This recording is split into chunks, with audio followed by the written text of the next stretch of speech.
Stream is good.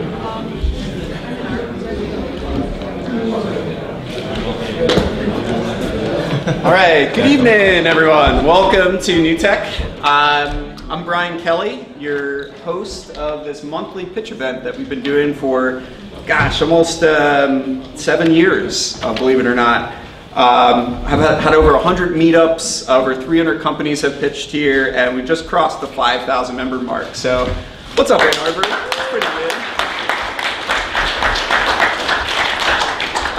As I've shared with some of you before, this event was part of what convinced me to move from DC to Ann Arbor back in 2012, knowing like there was a legit tech scene here beyond the couple of startups that I knew about. And 3.5 years later, actually 1 year ago, September, I'm hosting it. So this is my 1 year anniversary of hosting this event every month. So it's pretty cool.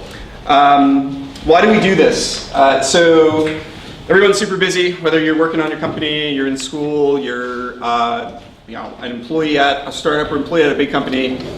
The common thread here is entrepreneurship, and while you might read about a lot of stuff online, I'm sure you do, and occasionally chat virtually, it's super important to get together in person and support each other, support the speakers here are going to pitch tonight, and if you do one thing that you should make sure you take advantage of in this group tonight is just meet one person that is interesting to you, that you're going to potentially work with in the future, that you want to have a follow-up conversation with.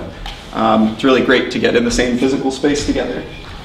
So a couple of thanks. One is Dana Thompson here.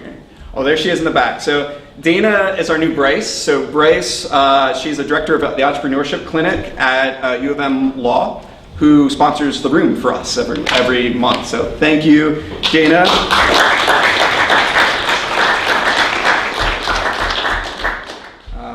Bryce, I guess, moved into the tech transfer office. So he's director of licensing now. So he's passed the torch, which is great. A2 Geeks, it's a nonprofit dedicated to making Southeast Michigan and Ann Arbor a great place for geeks and creatives to live, work, and play. Roger Rail, shout out to Roger doing all the video down here, and his company R2 Vive. Volunteers his time, do all editing. All of these A2 New Techs are up on YouTube, and that's thanks to Roger. And finally, all the other organizers. I don't do this alone. Doug down here in the front, Zach, Scott, David, and everyone else. A big thank you for making this possible. We think it's super important to nurture the entrepreneurial community around here, and it's one way that I love to do that every month. So our agenda will run till about 8 o'clock, and the format for those unfamiliar with it is 5 companies give a pitch for 5 minutes each, and then 5 minutes of Q&A. I do run a timer. I try not to be rude about it, but that's our format, and it's worked really well. After the pitch and Q&A part, we'll have time for community announcements. So if you're hiring anyone, you're looking for work, you're just want to talk about another meetup maybe in town or another event going on, we'll make time and everyone can line up down here. And after that, there's always a decent contingent of people that make it over to Pizza House if you want to keep the conversation going. So feel free to wander over there solo or join a group as they walk over. We always do this the third Tuesday of each month, and if you know someone or you yourself want to pitch, the best place to indicate that is emailing organizers@a2newtech.org. That brings me to all the logistics. Now, the super exciting part of me announcing what podcasts I've been into lately. So this is one that I'm surprised I hadn't come across before. Nathan Lotka, he has an interview called The Top, and he describes his interviews with entrepreneurs who are number 1 or number 2 in their industry in terms of revenue or customer base. He's interviewed 300 companies, and he also has compiled a spreadsheet of all their metrics. So revenue, customer acquisition cost, growth, any SaaS metrics you want to know, and he's made that public online. So go check out Nathan Lotka, The Top. And in June, I saw that an A2 New Tech presenter was on. So Steven from Ash and Anvil, the clothing for shorter guys, they've done awesome pitches here, and it was great to hear him on there getting grilled. So check that out. And then one more, kind of more for fun and a little more out there. So does anyone listen to Star Talk Radio? Neil deGrasse Tyson's podcast? Okay, one down here. So he interviewed Ray Kurzweil, the futurist, as part of Google, into like nanotech and biotech just this month, September 9th. Fascinating interview. It's great to hear somebody like actually challenge Ray Kurzweil and some of his crazy ideas. Yeah, go check that episode out. All right. If you need to, pop out or anything during it, just let yourself out quietly, and let's get started. So I'm happy to welcome Francois to the stage from brandCrowder. Francois is from out of town, but has a U of M alum, and he is coming here to talk to us tonight about brandCrowder, which is an alternative investment platform for investments in the free cash flows of franchises. Yeah, take it away, Francois. All right, this is brandCrowder. brandCrowder is a reinvention of the investment bank. It's an investment bank 2.0. We are alumni of Blue Startups, Hank Rogers' startup in Honolulu out of Tetris, and Bank of America's accelerator in Charlotte, North Carolina at their headquarters, QC FinTech. We're also Finovate Top 50 startup for 2016, presented in New York and Silicon Valley. I'm starting with the team. I know they don't do that, but the strength of the team. So John is our co-founder. He's got a multi-generational franchisee. He's touched 22 brands, built hundreds of units. EJ's got experience in capital banking. He started a capital banking startup and exited. Will, EJ, and I are all U of M alumni. Bob raised $19 billion on Wall Street for ADS, which was the Google of its day, but one of the top 5 most successful IPOs of all time. Christine runs one of the largest institutional hedge funds in the world. Brian is local, and Dan Roselli was the program director at QC FinTech. So what is brandCrowder? brandCrowder allows you to invest in franchises. Now this is McDonald's curated capitalization pipeline. It capitalizes at $773 billion a year, $493 billion in services. It is absolutely huge, and McDonald's no longer has enough runway to deploy. So someone is going to have to grab it and appropriate it. So the market opportunity is probably around immediately addressable at $24 billion. We think it's actually higher given the response we got on Wall Street 2 weeks ago. We went to talk to the investment banks. How are franchises units moved today? They're basically dumped to insiders or posted, I kid you not, as curb alerts on Craigslist. So a lot of people finance their franchises with their IRAs on one-offs, right? That's not going to be the model going forward. The model going forward is going to be all this at scale, 40, 50, 60 units, all the roll-ups, all those leveraged buyout moves that you learned in business school. That's what's coming, not these one-off models from before. So how we would do it, we use a platform. We grab the data from the data players and lock them in on exclusives. We then acquire the assets and chop them up into financial products and sell them to a distribution pipeline curated by us or for us by Bank of America. Sorry. We create an acquisition fund up front. So these are the institutional players you would go to on Wall Street. We talked to them. We thought they'd lead at 10 or 20 million. The word came back, pre-due diligence commitments at 130 million plus from just 2 banks. What we do on our platform, we create tools that create a captive audience. It's like a Zillow type tool of how to value and get valuable geolocal relevant information. So we have some traction. We've sourced $435 million in deals in our pipeline. Onboarded $65 million deals in our deal rooms with broker dealers. We've launched our first deal last week. We curate, so anyone can post a deal on our platform. We try and go through all of them as much as we can and come up with the top 2%, and those get an Invest Now button curated by us. So these are sample deals with the Invest Now button. We syndicate, so anyone can go on there with a good idea, post a syndicate, and if it's a good idea, we'll help them and give them that button. Why franchising? Franchising beats the street year over year by 10 to 12% as a bundle. So our competition doesn't have the traction, scalability. They're basically doing debt. Some of them failed to launch. The institutional players got out of this space a while ago and sort of retrenched to mutual funds and ETFs. So this is uncontested runway. We make money on fees, commissions, and carried interest, similar to Angel List. So somebody asked us one day, how does it scale? It scales using blockchain. And if you understand that, we are one of the inaugural members of the automated digital quotation system. It's a digital coin-based exchange for alternative assets. My name is Francois. This is brandCrowder. We're raising based on convertible notes. We have a little bit of room left in our seed round. If anyone's interested, please come talk to me. Thank you.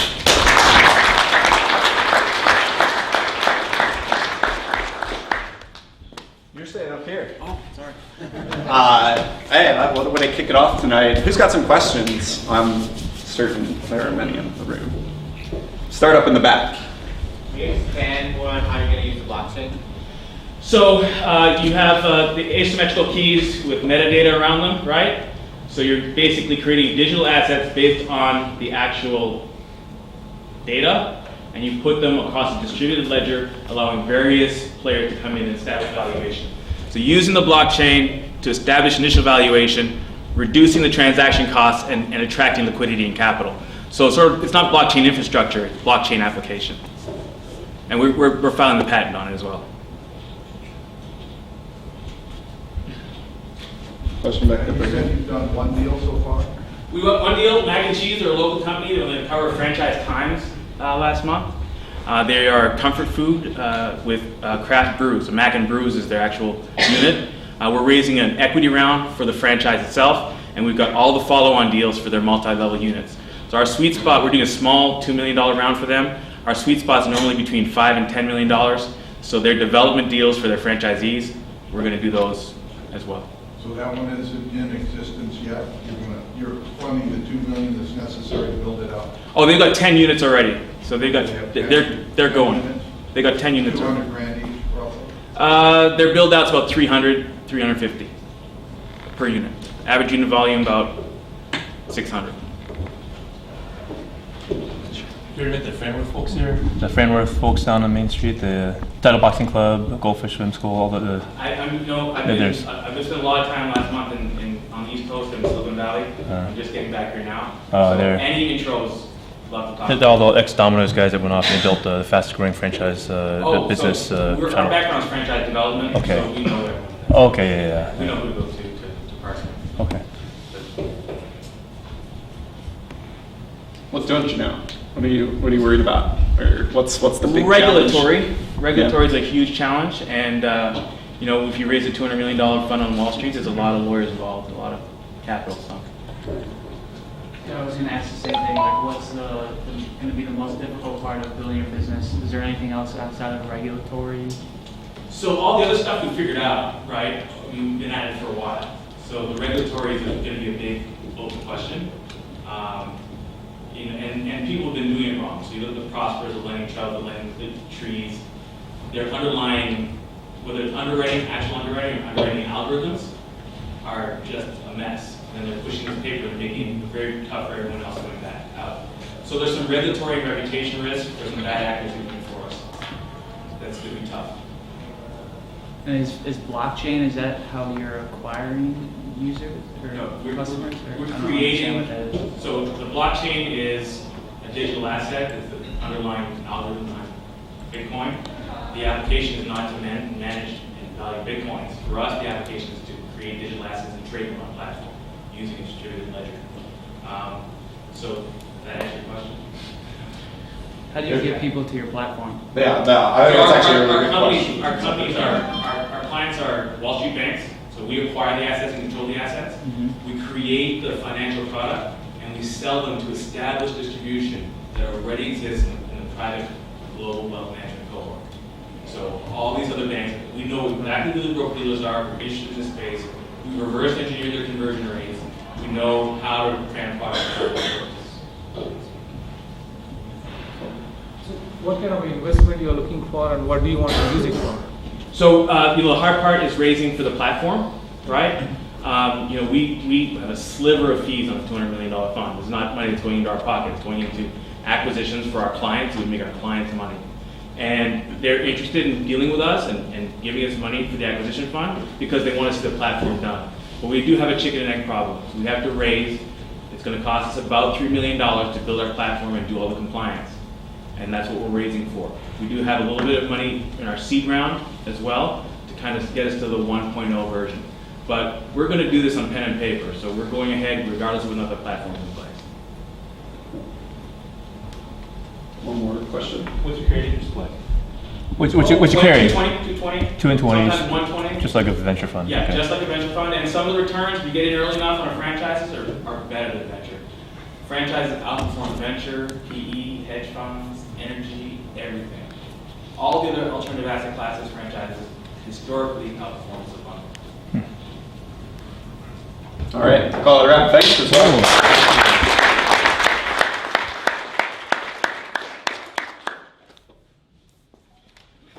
All right, next up we have Elliott Brannon from SmallWorld. Elliott's the CEO there, and SmallWorld strengthens communities by facilitating high-quality connections between community members. And both SmallWorld and the next pitch are both part of TechArb, which is, I don't know, maybe you can explain what TechArb is for the folks TechArb here. is the U of M Student Venture Accelerator. I think they accept about 10 teams every so often. I think there's about 2 or 3 rounds every year that just to help students develop their ideas. Yeah, thanks for that. And with that, kick us off. Before I begin, I'd like to ask everyone a question. Have you ever been part of a community that you haven't felt connected to? I certainly have, and that's exactly the problem that SmallWorld is trying to solve. My name is Elliott Brannon. I'm the CEO of SmallWorld. SmallWorld strengthens communities by facilitating high-quality connections between community members. Connected communities are happier, more inclusive, more innovative, and more productive. SmallWorld has the power to change community dynamics, and it's also easy to use. A community administrator simply creates a invite page, sends that invite page to community members. Community members then sign up. We then randomly pair community members and send the pairings out through email. The pairs then reach out to each other to meet to set up a time for coffee, lunch, or another low-commitment one-on-one interaction. We then repeat this process at a regular interval. Every month, every 2 weeks, every month, every week, it's up to the community. To describe a little bit more about what we do, I'd like to tell you about our first pilot in the medical school last year.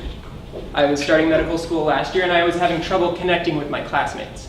Medical school students don't go to class anymore. They all watch everything online. So I was having trouble meeting new people. So I sent this idea out to my classmates, and within 2 weeks, 90 busy medical students signed up. We then sent out connections every 2 weeks, and we sent out over 600 connections throughout the year. 100% of participants said that they found value in the connections that they made through SmallWorld. We didn't know that at the time, but we were actually solving another problem. What participants said again and again was that they found value in SmallWorld because it connected them with someone outside of their social circle. When communities form, individuals tend to segregate themselves based on similarities like interest, race, gender, class, hierarchy. In sociology, this is called homophily. And what it does is creates subgroups or cliques that form that lead to inefficient communication within the community. SmallWorld disrupts homophily by facilitating these random connections. I've been talking a lot about community, and you might be asking, what do I mean by that? I'll tell you right now that I don't really know. SmallWorld worked really well in the medical school last year, and we think that it'll work in a lot of different communities. So our goal for this fall was to set up 5 pilot sites. We're launching 4 or 5 pilot sites this and next week, and we're talking to 10 to 15 additional communities. Are based here in U of M, across Michigan, and nationally. Our business model is relatively simple. We would be basically a subscription-based model per user per month, or even per connection. We're also really excited about using SmallWorld in conferences to help people meet. And we're exploring different additional features, such as a smarter matching algorithm. We're working with several professors from the School of Information and also offering connectivity analytics through our system. This is a list of some of SmallWorld's competitors, most notably Never Eat Alone. It's very similar, working in a very similar space. They go into businesses and try to connect people. They also charge $5 per user per month. But what all of our competitors do is match based on similarity. They bring together people who are similar. Drawing again from sociology, the theory of weak ties suggests that if you bring two people together who are similar, who have the same information, who have the same perspectives, there's not much information exchange there. If you bring together two people who are different, who have different information and different perspectives, then you have a lot more efficient exchange of information. So what sets SmallWorld apart is that we don't focus on the individual connections. We randomly connect people for the health of the community. Again, my name is Elliott Brannon. I'm the CEO. I have experience working in epidemiology and data science and also community development. We have two other members of our team, both in the medical school. Rob Cesaro has 10 years experience working in finance and venture capital, including in Ann Arbor at Arboretum Ventures. And then Whit Freilich also has experience with finance and is helping us apply to grants and competitions. So I'd like to thank you for this opportunity to tell you about SmallWorld. I encourage everyone to visit our website at highqualityconnections.com. And if you're interested in using SmallWorld here at A2 New Tech, you can express interest to me or Brian. Thank you. Awesome.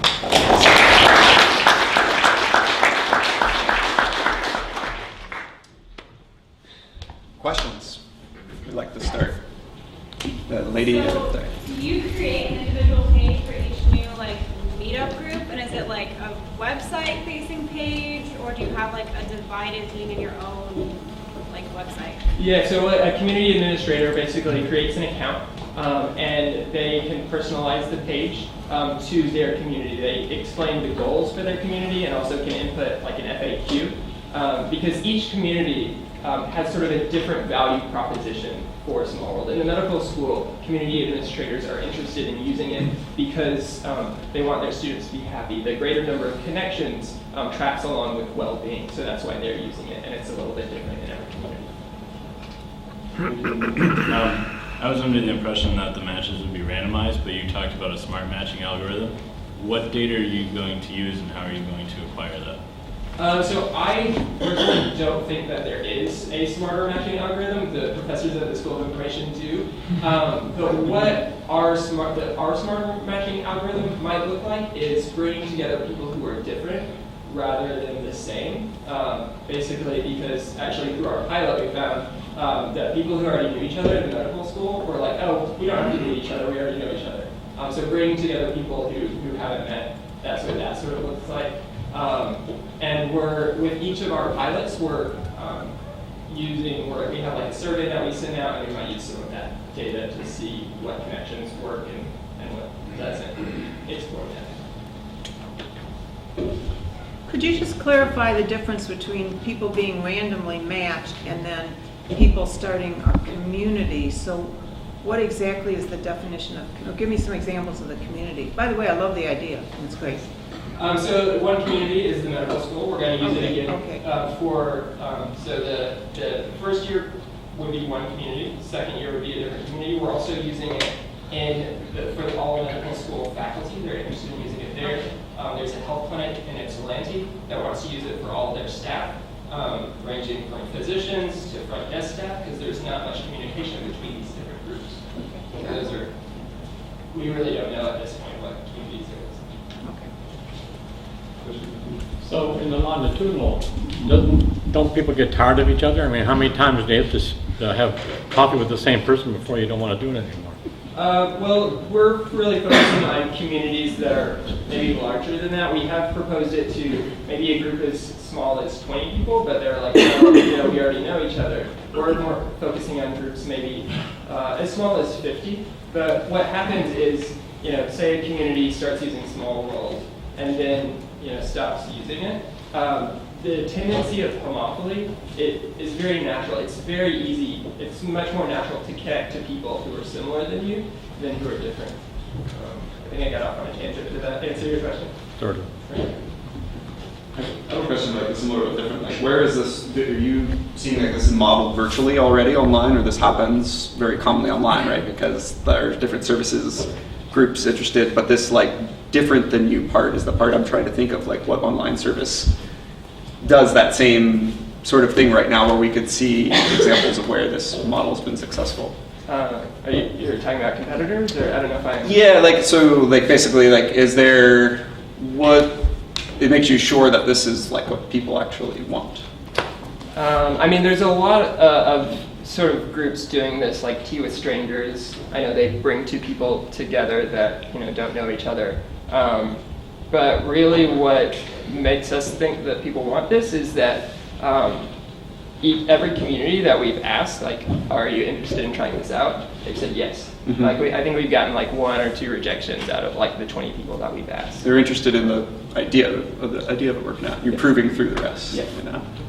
Up in the back. So just 2 questions. Are you going to have segregated communities? Like you say you want to do opposites, for medical, and then like some, marijuana growers, or who knows what. Like, where do you do that? And then also, how many steps are there? If I go on this and fill this out now, how many times do I have to, how much friction is there? How many times do I have to do something and log back in?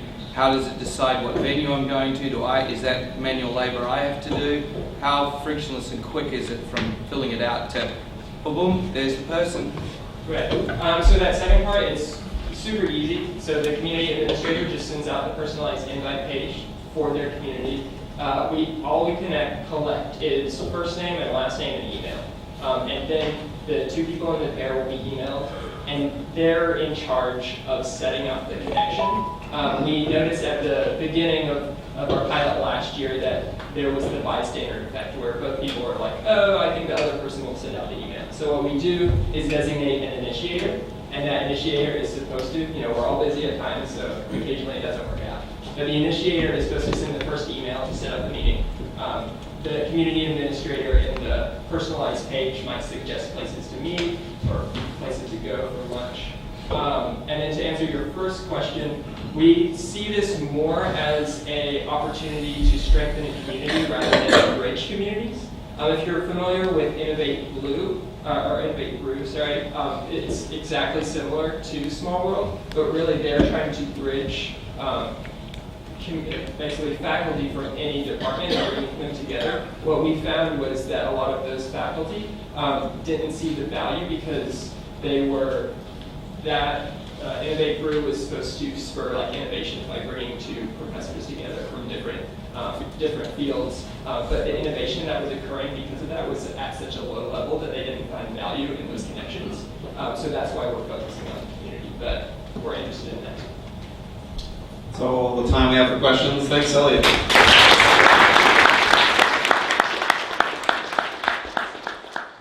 All right, next up in our tech arm portfolio tonight is PreDxion Bio.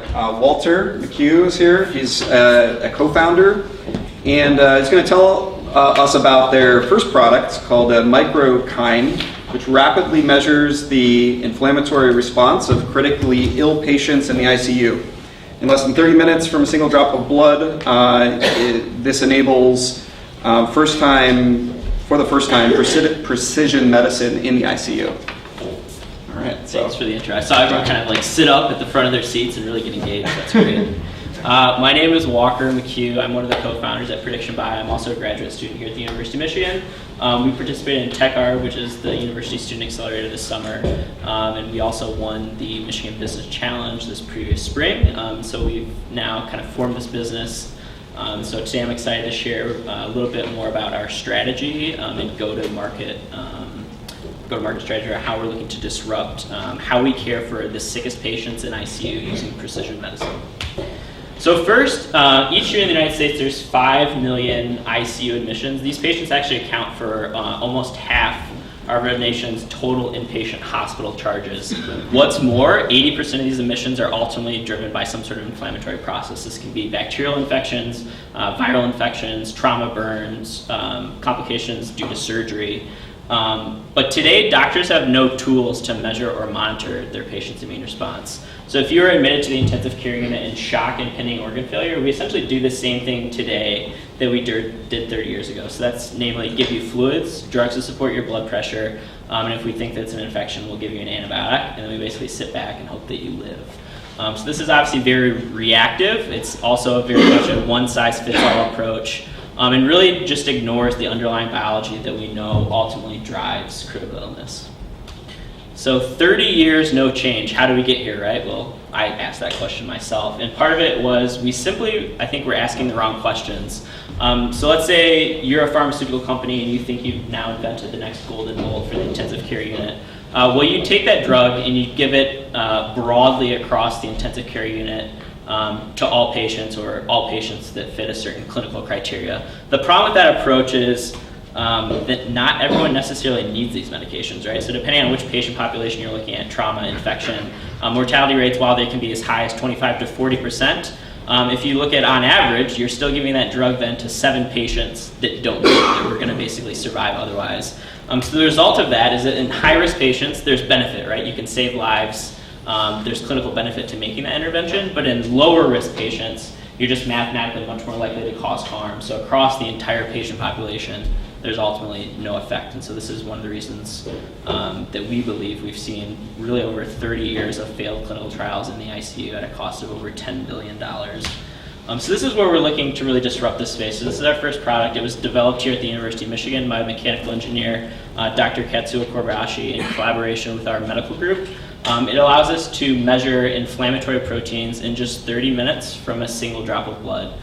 So that time difference is 10 times faster than any existing technology platform, and it's over 500 times faster than the currently clinical available solutions.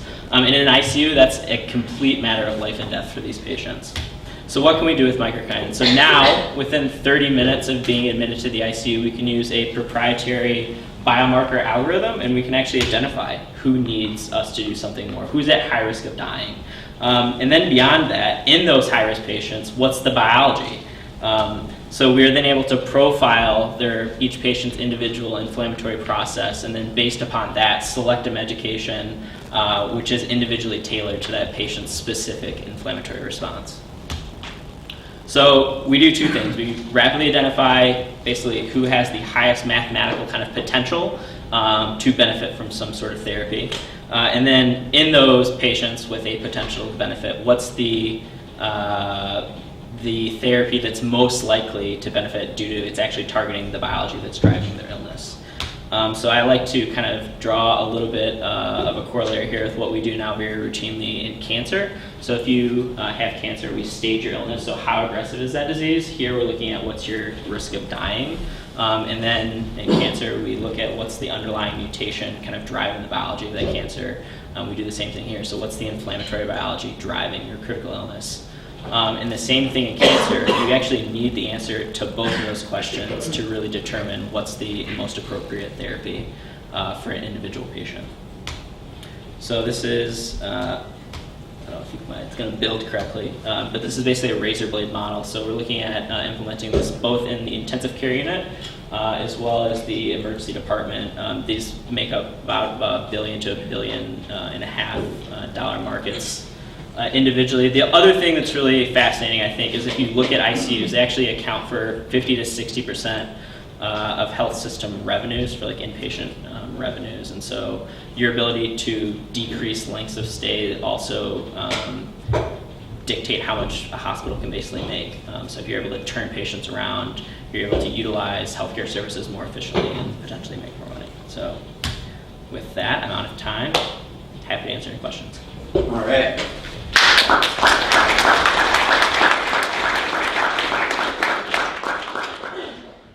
Who's got a question? How accurate is this? Like the false positive or false negative with your little patch? Yeah, so in terms of like technical validation, so this has been validated in a peer-reviewed publication. So in terms of being as accurate as like a gold standard sort of technology to measure protein, it's 99% correlation with whatever your gold standard would be. If you look at our ability to like predict a clinical outcome, so not necessarily if I'm trying to measure protein A, my device measures protein A as accurately as whatever other technology you want to throw it up against. Our kind of biological insight is we can actually use the things that we're measuring, not protein A, but A, B, C, D, and E, to predict clinical outcomes with about 99% accuracy. Have you guys thought about your path to production and what taking a lab prototype to a commercializable product actually looks like? Yeah, absolutely. So we've actually gotten, getting close now to actually $500,000 in non-dilutive support from the University of Michigan to basically do just that, accelerate the commercialization and our ability to not just have these stuck in a lab on North Campus making these by hand, but doing it in a production facility. So what do you think time to market is? Yeah, so we've actually, it's a little bit complicated, right, with regulatory pathways and stuff, but so we're looking, we think, to have an FDA-approved product in about 3 years. We've actually, kind of a cool Go Blue story. We've actually already used this in a patient here at the University of Michigan under emergency use exemption. So this is a patient admitted to the intensive care unit in shock and organ failure where we tried some of these therapies and they had blindly and they hadn't worked. The physicians came to our group, we profiled this patient's inflammatory response, and using that picked an individual medication, and then she was in shock literally in the bed, and within 12 hours was off all the drugs that bring her blood pressure, and by the next day it was extubated. So we've kind of, we haven't sold it yet, but we're trying to use it and get it to the clinic as fast as possible. Question here. So, of the two pathways you laid out in terms of the uses of the product and your sub-markets, which one have you picked and why to start with? So we haven't necessarily picked one. So we're doing them simultaneously. And the reason for that is more, again, I think it's more like behavior with physicians. So the workflow of patients in an ER is quite different than the workflow of patients in an ICU. So we're looking at the implementation of those kind of separately, if that makes sense. Yeah. Just wondering, you put some emphasis around using a drop. Is that really right? Yeah. Which, has that really got anything to do with it? Like, can this process? Yeah, no, it's essentially a marketing gimmick. I mean, Exactly. In You try, ICU, fair enough, I I'll think be calling you tomorrow. so I mean, in ICU, all these patients have venous access, and so like just getting a drop. Like, I'm not going to take a feed for a patient. We actually use, for more marketing gimmicks, 1,000-fold less than a drop of blood. So it's kind of, I can't ask a nurse for 1,000-fold drop of blood. Can't really ask them for a drop. Yeah. More questions? How do you stay motivated when you got 3 years to commercialization?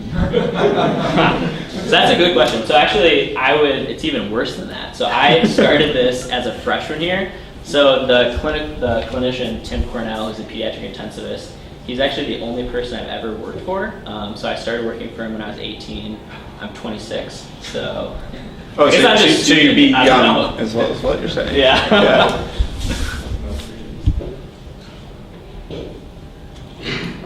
Biggest challenges other than the obvious one of?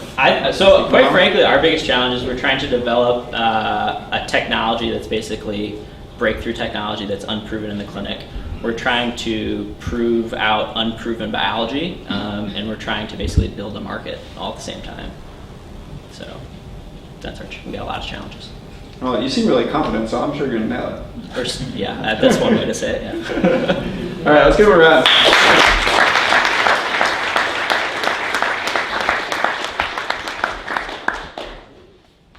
Very cool. All right, get a little stretch. We're halfway through, over halfway through. Next up, I have Amit from Asterisk Green. He's the technology director there, and they have smart renewable energy microgrid, a system which accepts electrical energy from multiple sources, including industrial wastes and renewable plants, unifies and distributes this to end consumers. And he's going to tell us a little bit about it. It's a project he's been working on for a while. We're also testing the finer limits of AV projection right now with a cell phone to a mini HDMI projector. We're probably going to need the backup. That's what I'm thinking. Well, allow it as much time as I can take. I won't dock him the extra minute. Did not pick up yet. Always have a backup, right? That's what I did. Roger's got 5 backups.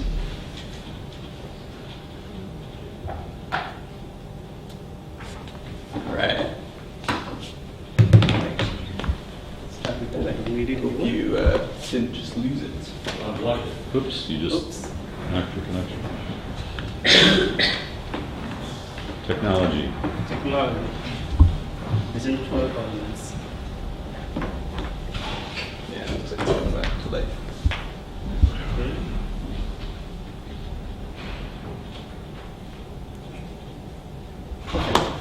Hi everyone, my name is Amit Ranjan.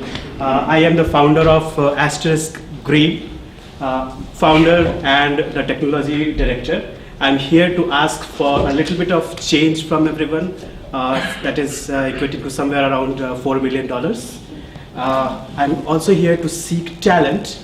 Right now we are in crunch of some technical people, and we are looking for the smartest of the world electrical engineers, electronics engineers, and computer engineers. And if someone is a mechanical engineer, we'll take them as well. By the way, I'm a mechanical engineer. I'm also here to seek the CEO for our company for operations in the US. So technically, I'm here to seek my next boss.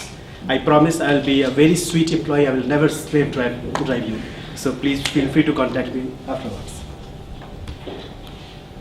All right, so I'll quickly get into what I'm talking about. We are a company which is providing a smart microgrid solution for recovery of energy from several different solutions or several different opportunities, that is typically industrial wastes as well as renewable energy platforms like solar or wind. So if someone says renewable energy, first thing which comes to anyone's mind is either a solar system or a wind turbine system. So if you look at it, what does any such technology consist of? Typically you would have some system which will collect energy and convert it into an electrical system or electrical energy, and then you would have some sort of device to convert that collected energy into energy which you can actually use. So if you think about it, a solar panel system typically would start emitting some DC current when the sun is just rising up, and as the sun goes to its peak, the DC voltage will increase, and then as it peaks down or in the evening, there will be almost no current. However, so that I said DC. However, all of the electricity which we use here, particularly let's say this building, that is all AC, which has a particular frequency. So depending on which part in the world you are at, you will have a particular frequency which you will be working with. So this means that the electricity which is collected from no matter where you get it from, it needs to be conditioned for the use of, let's say, a household or an industry. Typically, let's say a solar power plant, a typical size for a solar power plant is 1 to 5 megawatts. The cost of the panels by themselves is somewhere around 20 to 30%, and the cost of power conditioning is somewhere around 80 to 70% there. For a wind turbine, typical size is 1 to 2 megawatts, and the cost is 50 to 40% in the wind turbine itself, and then 50 to 60% for the power conditioning unit. So, what we are doing, we are combining the power conditioning system or the power conditioning mechanism for all of these sources together, and we are collecting energy from industrial waste. So now if I go back and say that a typical size of a power plant, a solar, is 1 to 5 megawatts, a typical size of a wind turbine is 1 to 2 megawatts, the volume of energy which we are talking about from, let's say, an industrial waste, that is 15 to 30 megawatts. And this number is actually coming from customer which is actually willing to come in and do the first prototype with us. They are the largest engine manufacturers of the world, called Cummins Incorporated, and we are working with them. They have agreed to the concept, and we are moving forward with them. If you think about it, any industrial waste typically is in form of heat. So if you are able to retain that heat, or if you are able to not let that heat go into the atmosphere, you are saving the world from global warming, as well as that amount of heat which you conditioned and converted back into electricity or usable electricity, that amount goes back into the grid and it goes to someone who actually uses it. So if that energy was not recovered, essentially you would be dependent on a thermal power plant or some other form of coal burning or any other thing to bring that energy down. So effectively, if any industrial waste which we save, we have twofold benefits on the global warming side. And one more thing which we are doing, we are trying to become an energy management company. So we will be collecting waste energy from one source and then transmitting that to some other consumer, such that all of that, the consumer and the generator is on the same grid network, so that we can use the same grid, and instead of selling the energy back from, let's say from a plant to the grid, we are transferring energy from one place to another. So this means that the cost of electricity which we actually save is, with captive use, it's somewhere around 8 cents per kilowatt hour. That's the cost of energy which we sell at. And if it was sold to the grid, you would only earn about 2 to 3 cents per kilowatt. So that is the overall description for what we are doing.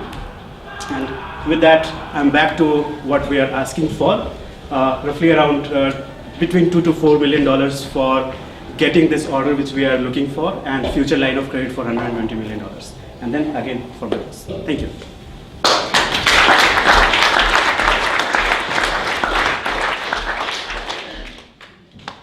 Fire away.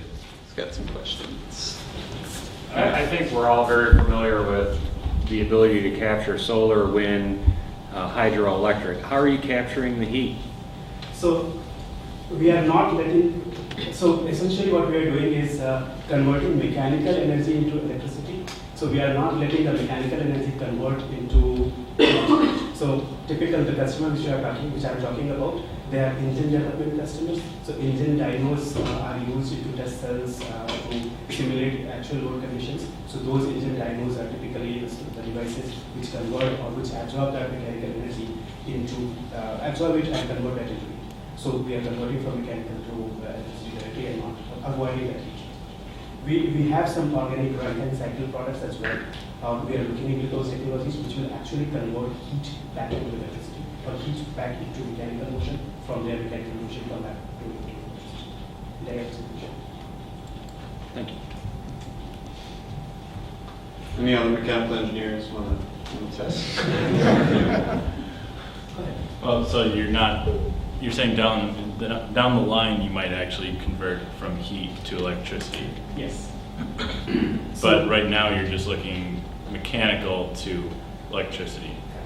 So I was going to say heat to electricity is kind of inefficient.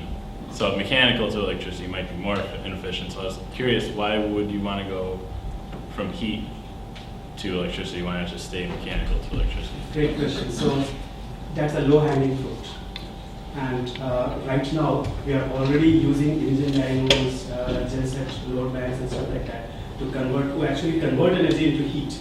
So if we are able to, instead of converting it to heat, we convert directly into electricity, and that's easy for us.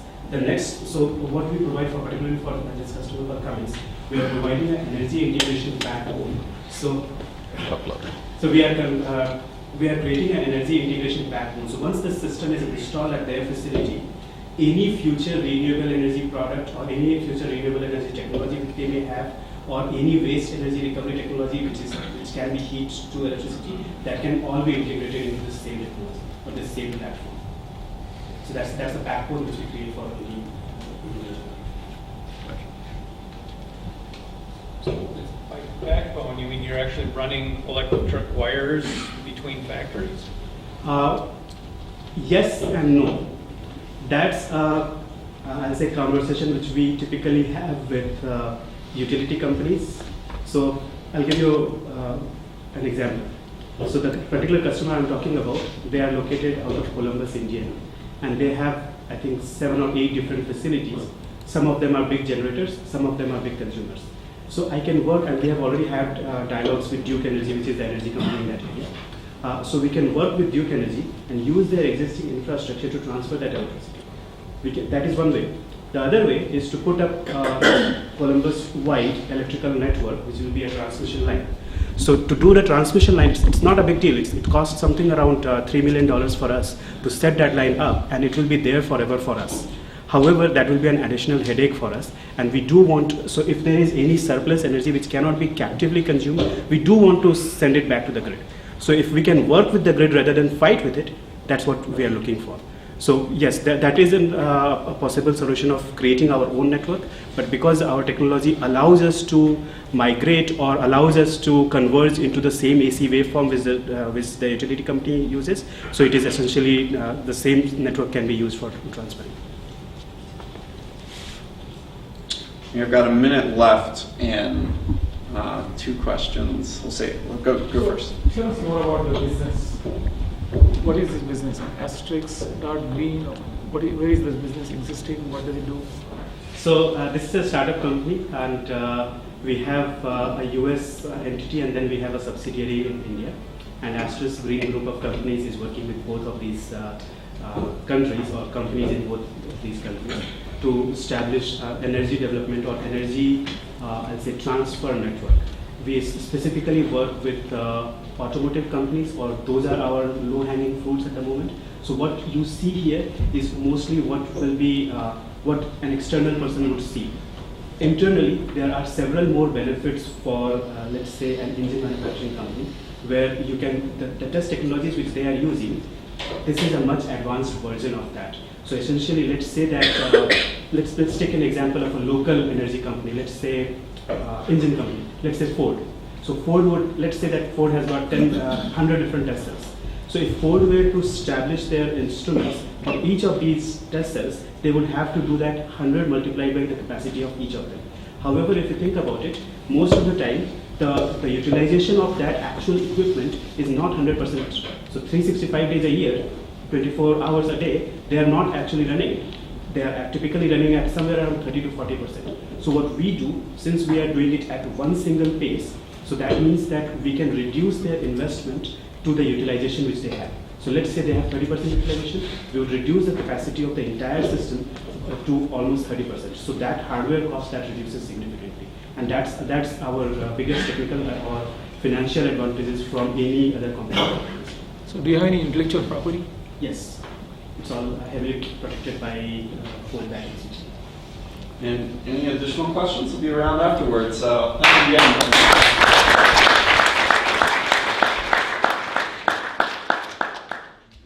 All right, we made it to the end. Next up, we have Vel from Fuse PLM. Fuse PLM is an affordable, easy to use and configure cloud-based SaaS system that helps design and manufacturing companies manage their products, parts, bill of materials, and change process. Now some fun facts about Vel. He's an IT guy working in the manufacturing industry, enabling IT for product development for the past 16 years. And other than entrepreneurship, he likes painting, cricket, and tennis. True story. Yeah. All right, take it away, Vel.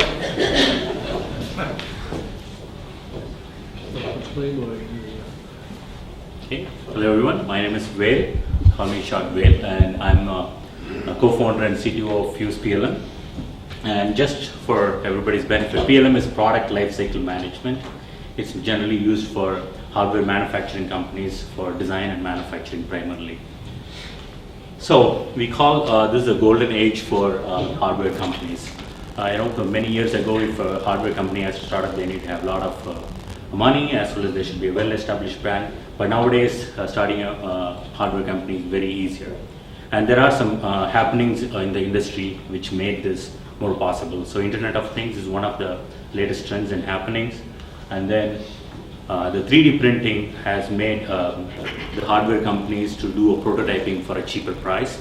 And then there are some platforms like Highway 1, which helps the startup of hardware companies accelerate faster. And then there are some platforms like Kickstarters available. So this makes the golden age for hardware companies. What this made is that bring more small and medium companies into hardware industry. And there are many number of companies. I think this US alone has around 5,000 hardware startups. So they are fairly building complex products now. But one thing to go back and check is how do they manage their product data? Product data is, for every product there is an internal components and parts. They are still using tools like Microsoft Excel and Word. And what is the problem with that? So it's very tedious to track changes and then access, as well as there's no convenient way to understand a full product structure in a proper way, and then there is a lot of risks of error making if you're using an Excel sheet. If there is any error made during the design and it's going to manufacturing, it's a lot of dollars waste. And am I talking, is there any softwares in the market for PLM? Yes, there are many. And they are mostly the big companies, big players. They are targeting towards $1 million budgeted companies. So they are very high cost of software and then consulting, and they are complicated to learn and require weeks of training. Because I've been in this industry, I've been implementing these kind of bigger products, and that's where I thought I need that there is a way. And we have been doing a lot of market research and analysis with a lot of known companies. So we found out these important codes which made us to start this company. So making changes, builds materials in Excel is very risky, and then I spent extra hours to making sure did I do it correct. And then there is this is from an IoT company in Dallas. And then there is another code. There are some software engineer moving into hardware PLM industry. So if there is a Jira like tools for software industry, why there is no tools like that for PLM industry? So these are two important codes which made us think about Fuse PLM. So here is some details about our solution. So this is an affordable, easy to use and easy to configure cloud-based SaaS system. This is to manage parts, bills of materials, and issues and change requests. And then we thought card-based approach will bring more usability, user experience to do the workflow management. So workflow is one of the key important thing for hardware companies, especially on the PLM. So we made this opposite of flow chart based workflow into card based workflow, which is easier. And then we also built impact visualizer. Is very, very important. If there is one change in one component changed in a product, which needs to be visualized, what are the impact of the product if it is going into production. So impact visualizer is something we built. And one last and important thing is we are the first one to bring artificial intelligence chatbot for PLM industry. So chatbot is going to make them powerful, as well as this is one of our way to reduce the training needs or the using the software, and then also bringing minimizing the user's learning curve, which is another important aspect we are targeting here. And just have some couple of screens. I don't have time to show the full demo, so this is a way where they can set up their workflows, and then this is how they can very easily configure without any IT expertise. We are targeting to go easy to registration to usage within 10 minutes. That's our target. And then these are some additional screens, how we manage the issues, and then every issues or changes have approval process, and then collaborations, and then from workflow to individual to-do tasks. That's another important thing for engineers. Engineers should know what should I do today. And this is the entire product, quick screens. And about us, me and my co-founder Shreyas, we are 25 plus years experience in this industry, working in various companies implementing these kind of products. And then we have some development teams in Belarus and India. So I think I like to go to what we need. So we need leads for potential customers, and then looking for some investments to grow. And I think I'm on time here. All right, thanks so much.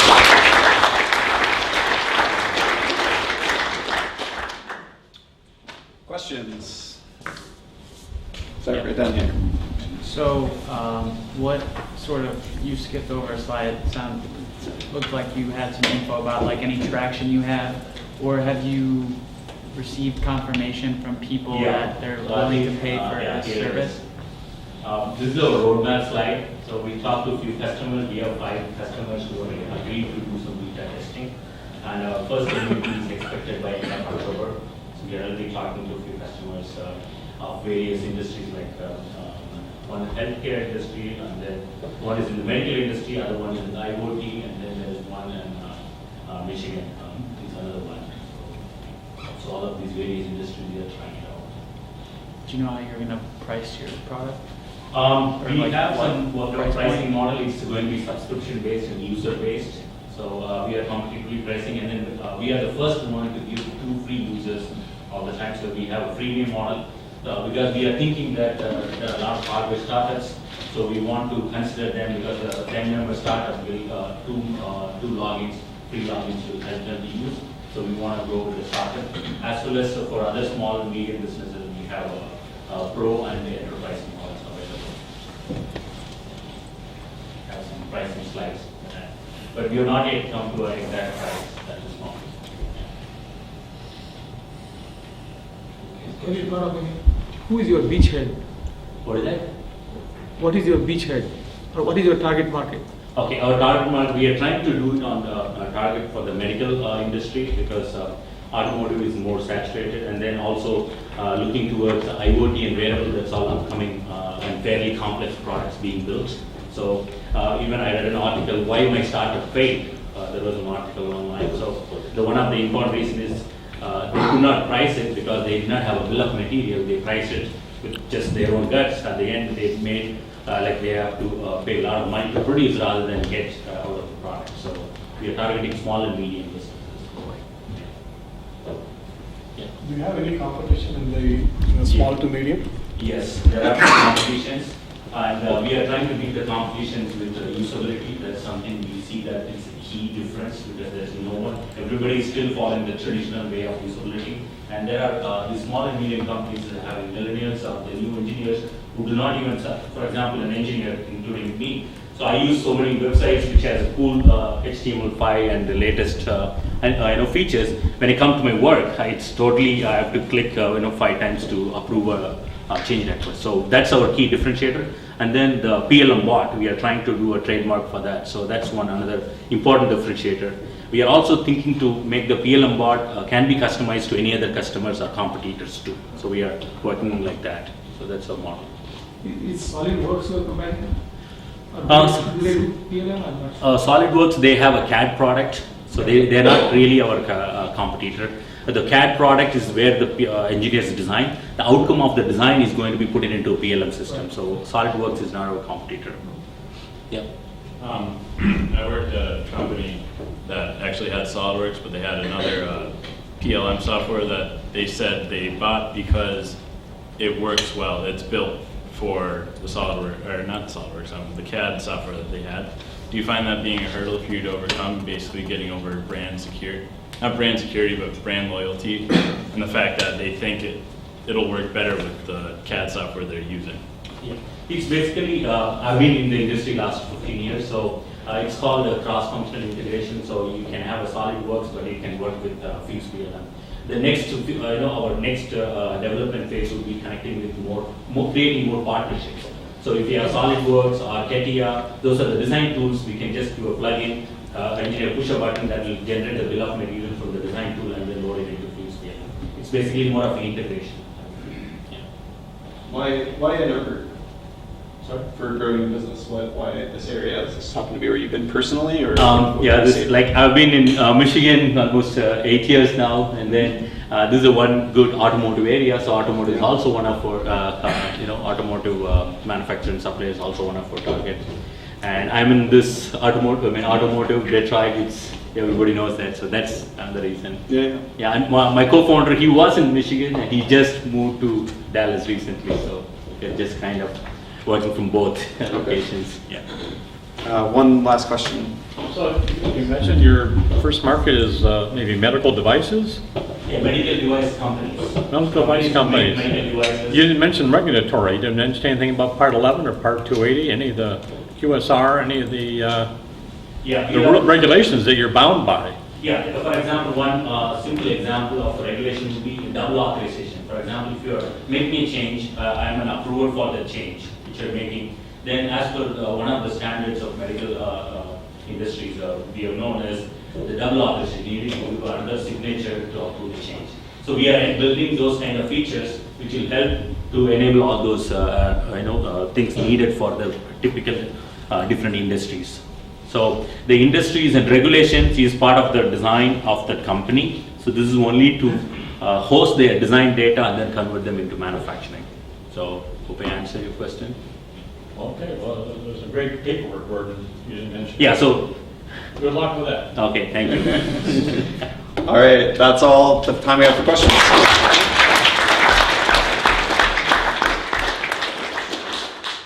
All right, those are the pitches for tonight. Thank you so much, everyone who presented tonight and was brave enough to get up here and share your pitch. You all did an awesome job. Now we're on the community announcements portion of our evening. So if you have anything you want to announce, a meetup that you host, you're hiring for certain types of talent, come on down here and make a line right over here. And while you're queuing up, we have a video, short video that Doug wants to show.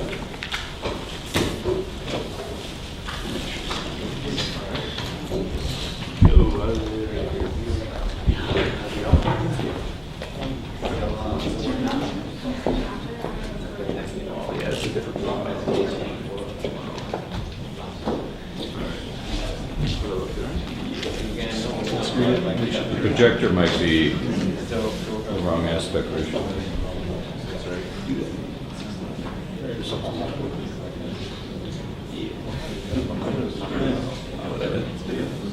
Why don't we do the first line? I'll go through it. Okay. Come on up. Okay, well, I guess I'll pitch while all of this is going on. I'm here to invite you to the Digital Marketing Workshop, November 11th. We're going to have a great cast of companies covering all ranges of digital, search, social. We're going to look at the changing face of media. Our lead-off talk is going to be by Douglas Mott, CEO of Repair Clinic, an $80 million company right here in Canton. They do $4 million of it locally and $76 million on the web. Started about 10 years ago. And then we're going to close up with one of the co-owners of AFC Ann Arbor, and then a startup panel that we pulled from our summer clinic that we ran over with Ann Arbor Spark. And we're going to focus on doing digital marketing on a budget. We're going to have Google, we're going to have Facebook, we're going to have General Motors, a whole host. It's only $28. I have flyers up in the front. Happy to talk with you. Say who you are. Oh, I'm Bud Gibson. And you represent? And I represent Eastern Michigan University. Thank you. So I always have Roger reminding me. I stand up and say, come to this thing and forget. You can leave these guys up here. You want to leave a few up here? All right, we'll do the next minute. Cool. Come on up. Hi everyone, my name's Zach Mandel. I just graduated from school here at the engineering school, but I'm working on a startup in the food industry.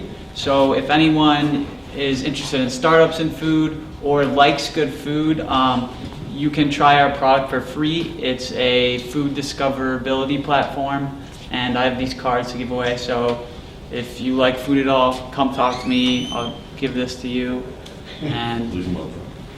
I'll leave them up front. Yeah, but please come talk to me too. Cool. Thank you. All right, definitely talk to this guy. I know his business, it's solid. So there's going to be a fintech presentation at Ann Arbor Spark on the 28th. The topic is blockchain. We already heard about blockchain once here, and the phrase we heard was they're interested in blockchain application, not the technology. If you want to understand what on earth that means, come on the 28th to the fintech presentation. If you want a sneak peek, I'll be in the back corner. You can just come talk to me. Thank you. Hi everyone, my name is Rachel Jaffe and I'm a student here at the University of Michigan. I'm also CEO of Adjacent. So think how cool it would be if you had A2 New Tech continually in your pocket and you can see in any room who is the best person for you to meet. Adjacent helps early stage entrepreneurs connect with mentors, co-founders, and supporters to build a community around your idea. We've identified this as a pivotal component in entrepreneurship. And we're launching to the App Store this week. So we're looking for business people, machine learning people, as well as visual designers. Thank you. Thanks. Do you want to get another round in?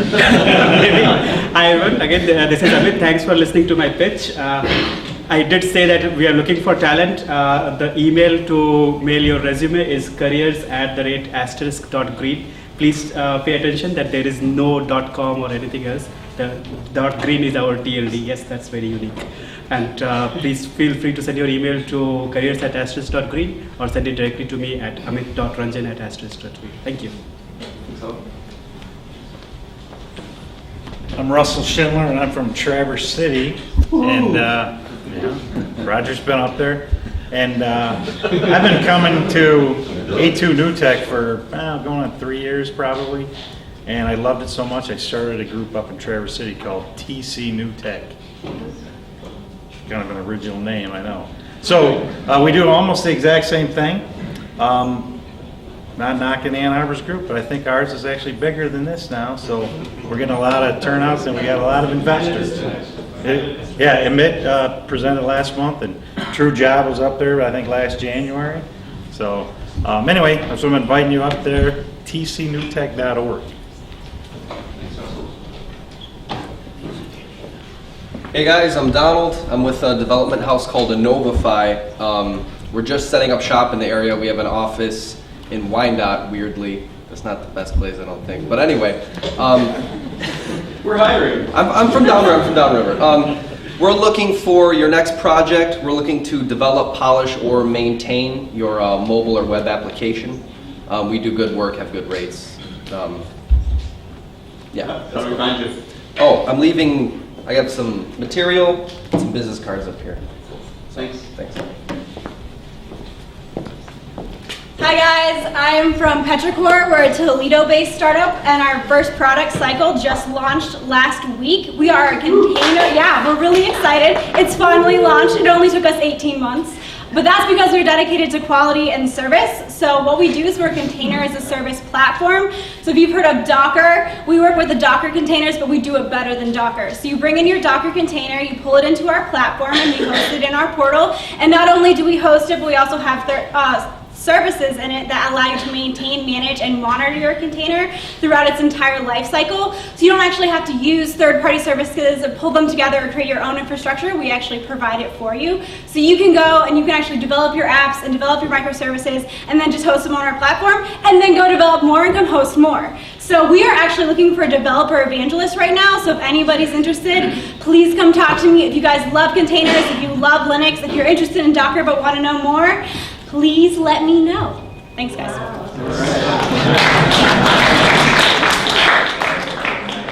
All right, guys, I got a couple announcements, so I got to go fast. One, I am the organizer of the A2 Brew Tech, which is kind of a sister event to the A2 New Tech. Brian Kelly has the hard job of finding startups. I get to go drink with other entrepreneurs. So I have kind of the easy job in that regard. Our next one is 2 weeks at Mezzovino, and it's on the same page as A2 New Tech. Go to the page, sign up, and hope to see you there in a couple weeks from now. We have a Coffee House Coders event tomorrow. So if you want to learn how to build startups and you don't know how, come to our group. Ann Arbor Coffee House Coders, the meetup is tomorrow. And then thirdly, if you do have jobs that you want to post or things like that, me and Mike have started a startup called True Job. It is the best selection of startup jobs in Ann Arbor and Detroit, even better than AngelList, and we have a lot more on the way. Check it out. If you want a free meetup board as well, come talk to us. Thanks. Hey all, I'm Dave. I'm a member of a local instance of a globally decentralized group called Crypto Party. It's a really awesome community. We try to enable everybody to take back control of their privacy. So we talk about privacy enhancing tools like Tor or HTTPS, which is more of a technology than a tool. A few specific events we got going on. Every second Saturday of the month, so October 8th, we do a normal meeting, just basic, anybody can come, anybody's welcome. You don't need any prior knowledge in privacy. I'm almost out of time. And I mentioned Tor specifically. We have a special event coming up the 2nd, I think that's the first Sunday of October, where we're gonna deep dive into Tor, look at things as broad as the browser itself, but as deep as, say, running your own relay, or I'm out of time. Talk to me, I have stickers. So, hey everybody, hope your evening's going well. My name is David Golombieski, and I'm with a firm called ANSYS, A-N-S-Y-S. ANSYS is a $1.2 billion engineering simulation software provider.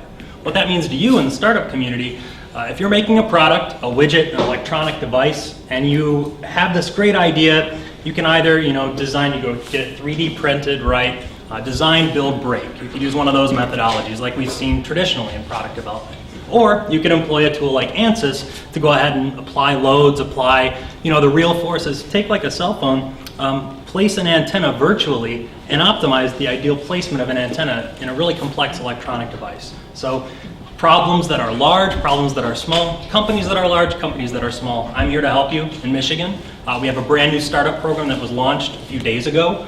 Come talk to me if you're interested in learning more about how you can benefit from ANSYS. I'll leave a few cards up here. Thank you. Hello everyone, I'll be short and brief. My name is Juwan Tony. I'm the founder of the company UIDCon. What that is a platform to help people become more productive and more efficient. We're always busy at work, and so what we try to do is look at articles, blogs, books, mobile apps, such that people can take little pieces of their time and figure out how to make them a little bit more productive at work, and such that you don't have to do a lot of extra learning to be more productive. So I'm basically here to continue to connect with people. I know that I can learn a lot here, and if anyone's interested, I'll be sitting right over here in our business. Come see me. Thanks.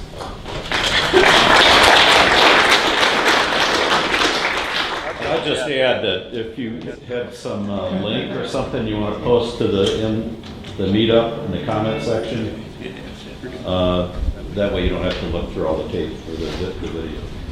So if you made an announcement here and you want more people to see it later, put it on the comments. All right, so last one. So this is only a 2-minute trailer, but I want to throw a quick shout out for an event that's going to be happening, actually a film that's going to be premiering at the DIA, so the Detroit Institute of the Arts, coming up here October 8th. And so it's an entire weekend actually that'll be playing. But the grand opening and premiere will be Saturday, October 8th, with networking starting at 5:30. Really backed by Venture for America. So for those of you who don't know what Venture for America is, it's an organization that funds recent college graduates for 2 years to go into startups in emerging cities in the U.S., and Detroit's one of them. There is a film that's been actually made of the experiences of 6 of those graduates. Again, that's going to be premiering in a bunch of major cities around the world starting this weekend, but I want to show it to you real quick. Built a company before. I'm 24 years old. Certainly often feel like I'm in over my head. I don't know what I do, and it makes me extremely nervous. What keeps me up the most is like, am I really, as a person, capable of building this company? You so badly wish that I wasn't working at a startup. Do you think that people should do what makes them happy? No. There's a good chance that I'm investing years of my life in things that will ultimately fail. To start a company, you have to be crazy. None of us have any experience. I might have taken on more than I can handle. I work 18 to 20-hour days. I fail multiple times a day. We live out of a motel. Hello? We only had 3 weeks of money left. Just about everything you can imagine went wrong. We made 18,000 pounds of bad product. Oh my god. If we don't have a product, we don't have a company. We're in this. Like, we jumped off the cliff. Like, there's no going back. So, like, I have to do it or die trying. For me, it always comes back to you have to play the game to change it. 90-something% of startups fail. I'm just gonna make it my #1 priority not to. When you're in a Bonza, when you buy 3, you get hugs. Oh, thank you so much. Being a startup founder is about building something and getting somewhere. You should just share it, right? Yes, it's better. You start to realize everything is going to seem terrifying, but you figure it out one step at a time. There's no ceiling. There's always more room to grow and more room to achieve. It's surprised me what being passionate about something can change a gear within myself or anybody else, really. I definitely did not see any of this coming.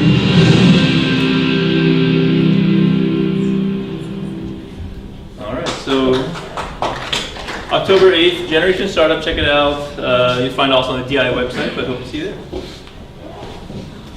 All right, we're all finished. So thank you all for coming out this evening. We'll be back here, same time, same place next month, Tuesday, October 18th. And if you want to pitch, if you got inspired or you know somebody that wants to, organizers at a2newtech.org.